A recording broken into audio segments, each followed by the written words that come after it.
This is Reset. I'm Sasha-Ann Simons. Wisconsin and Michigan are two pivotal swing states in modern American politics, and the Midwest will play a key role in determining whether Kamala Harris or Donald Trump is the next president of the United States.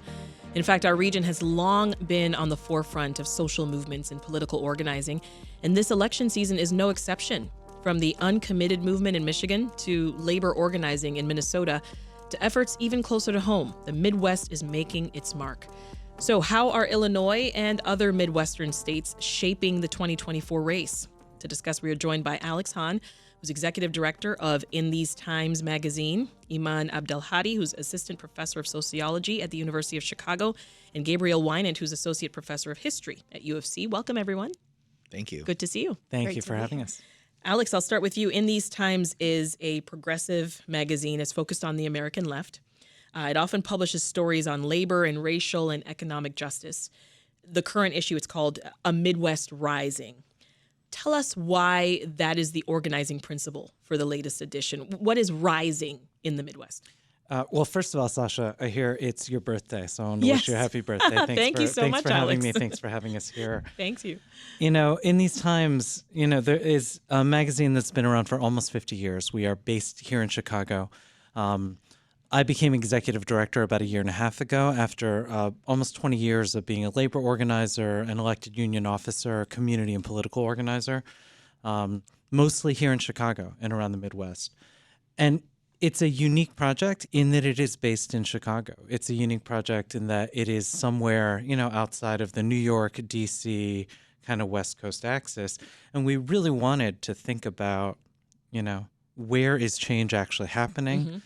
Where's the possibility for transformation? And really thinking about the Midwest. This is not to say it's not, there's not political possibility in other parts of the country.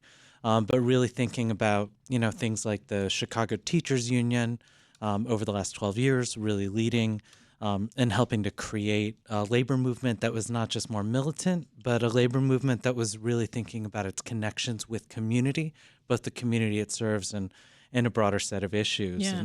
And so it was really kind of obvious to us to say this is kind of our role and our job as a magazine that's based here in the Midwest, to really try to communicate that in a broader way. Among other topics, Gabe, you study labor, capitalism, and social movements.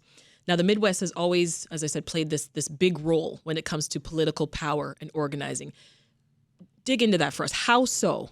And why do you think that is? Sure. Well, the Midwest, in a way, is really the economic heartland of American capitalism, and it has been going way, way back in time. It's why Chicago is here, right? Chicago is here from the beginning for the purpose of having a place to take in the wood and the meat and the grain from the whole region and process it into commodities that can be sold to the East Coast and over across the Atlantic.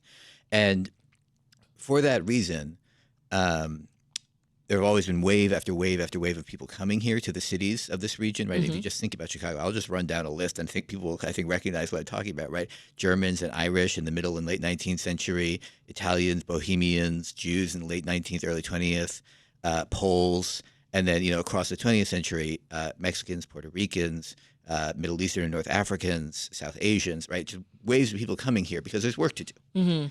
And those groups of people, I think, then interact with a kind of changing regional economy, right? So going, again, back to the 1800s when this was the center, not the city, but the surrounding region was the center of world agriculture, agribusiness, right?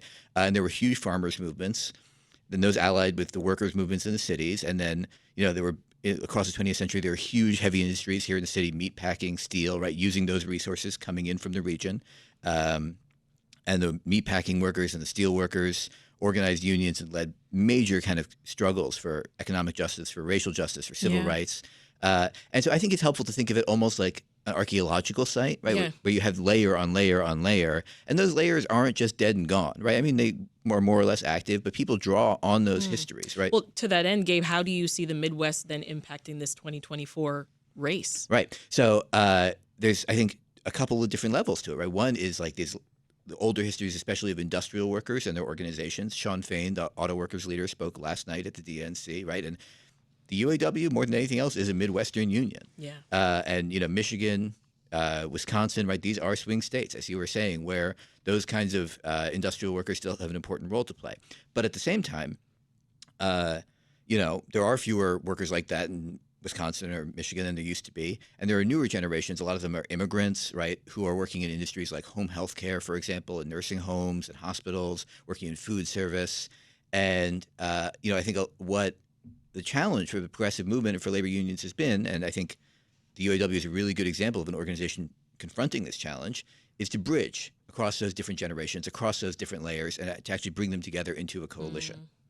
Iman, you study Arab and Muslim populations. We know Cook County's got more Palestinians than any other county here in the U.S., and Michigan has more Arab Americans than any other state. So what role do you see these groups playing in the election? Well, these communities have been really clear about their desire for a fundamental shift in American foreign policy, particularly when it comes to Israel and Palestine. Traditionally, the U.S. has been Israel's main ally, its main funder. I think it's fair to say that Israel wouldn't exist in the way that it does right now, wouldn't function in the way that it does right now if it weren't for American support. Right now, we have these enormous Arab and Muslim communities in the U.S. And especially here in the Midwest who are saying our side of this deserves empathy and deserves attention, and we need policy to shift on this. And that U.S. policy has been fundamental to maintaining a military occupation over Palestinians' lives, to really make it to displacing thousands upon thousands, millions really of Palestinians. Can you tell us more about the uncommitted movement? The uncommitted movement was born in Michigan. The campaign in 3 weeks was able to organize 100,000 voters to say that they were uncommitted to Joe Biden in the presidential primary. And that just grew as primaries happened across other states. So we saw huge support for them in Minnesota and Washington and Rhode Island. Overall, they gained about 800,000 voters across the country, Democrat voters. So what we're seeing is an enormous dissatisfaction with how the Biden administration has given endless supply to Israel throughout this war. We got 30 delegates from this movement that are here at the DNC. What role do you expect them to play this week? Well, they've been very clear that their goal is to get to get the Harris campaign to commit to a permanent and immediate ceasefire, as well as a weapons embargo, and the two are deeply linked. They've been doing a lot of organizing among Harris delegates. Delegates have been signing on to a letter asking the Harris administration for these demands. They had a panel yesterday about Palestinian human rights. So they've been trying to make space for Palestinians at the DNC, and also for the millions of American voters who care about this issue and see it as first and foremost. Alex, Minnesota Governor Tim Walz will be the next vice president if Kamala Harris wins, right? In these times has written about how the so-called Minnesota model is transforming organizing. What would you say are the key pieces of that model? I think, a lot of progressive organizing, a lot of kind of coalitions historically have really worked on how do we come to an agreement about the lowest common denominator of what we can agree to. How do we come to an agreement on a minimum wage increase that no one's going to object to? How do we come to an agreement? And that is something that has served certain kind of movements and constituencies well. But I think starting about 15 years ago, a set of leaders in the labor movement in Minnesota, leaders in kind of the community organizing movement, really said we've got to think about this in a different way. We have to think about how we align our struggles and our fights, how we think about, workers in a workplace are also people who live in a community, are people whose kids go to a school, are people who are grappling with immigration issues, all sorts of other issues, food insecurity. And so they've really built over the last, 10 or 15 years, a movement that I think articulates something bigger that can be transformative. And I think we see in Tim Walz a political leader who doesn't come from that movement, but somebody who has said, well, hey, this is what's happening, and we're going to move it. This is what is both politically popular, the right thing to do. And so, we see the fruits of that really coming to bear. And I do think there are linkages with, Minnesota has, I think, one of the largest number of uncommitted delegates here at this. And that's no accident. It's no accident that organizing produces bigger demands for transformation. And so I think there's real reason to to hope. There's also the case in which the last few election cycles, Minnesota has been considered in various ways kind of a purple or swing state. And I think that it's transitioning, it's looked at differently now.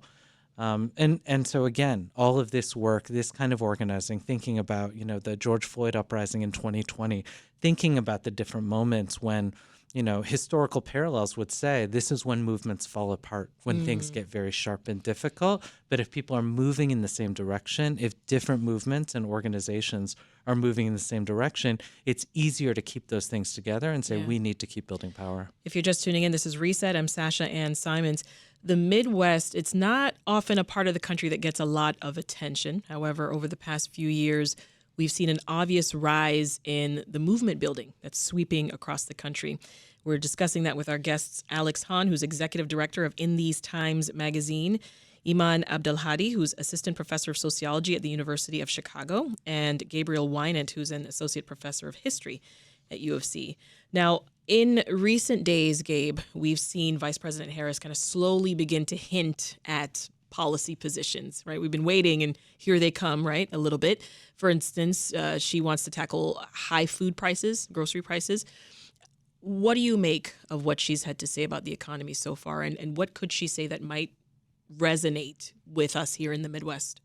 Yeah, I think, on the economy, she is sort of gesturing that she will continue in some of the directions that Biden has gone, modestly but noticeably more kind of economically populist position that absorbed some of the energy of these movements that we've been talking about, labor activity, the Bernie Sanders campaigns, the Squad, et cetera, right? Some of that has started to flow into economic policy, and that's showing up. But I also think it's important to say, right, that that doesn't come from her own deep history in any clear way. And, I think she's still very much a kind of work in progress. And on Palestine, right, it's really clear that she is seeing what she can get away with symbolically and how much pressure she's going to take to move to something more substantial, that's more of a substantial break on policy with the current administration. And that and the economic question, they're really entangled with each other. You can't really separate them out. That's true. Iman, your thoughts, on what economic approaches might make the most sense for the Midwest as VP Harris is sort of continuing to hone her message right now? When I spoke to organizers for this issue, mostly Black and brown organizers who work in working class communities, it was very clear that the issues are housing, our education, our food prices, and the right to organize in their workplaces. And so all of that, I think, is first, is high on voters' minds, and voters are expecting actual changes on this. But I think, like Gabe mentioned, all of this is tied together, especially for young voters. I think that, for voters, especially under 30, there's a sense that the economy is not separate from Palestine, is not separate from reproductive justice, is not separate from all of these issues, that there isn't necessarily a meaningful distinction between the domestic and the foreign when so much of our political energy and our money is dedicated to the military and dedicated to foreign aid to places like Israel. The administration just approved another $20 billion in aid. And I think young people who are struggling to pay off their debts, who are struggling to have health care, who are struggling to pay for housing and food are asking, why isn't that money staying here? Why isn't that money supporting these policies that we've been asking for that are enormously popular and that we're always told there isn't enough money for?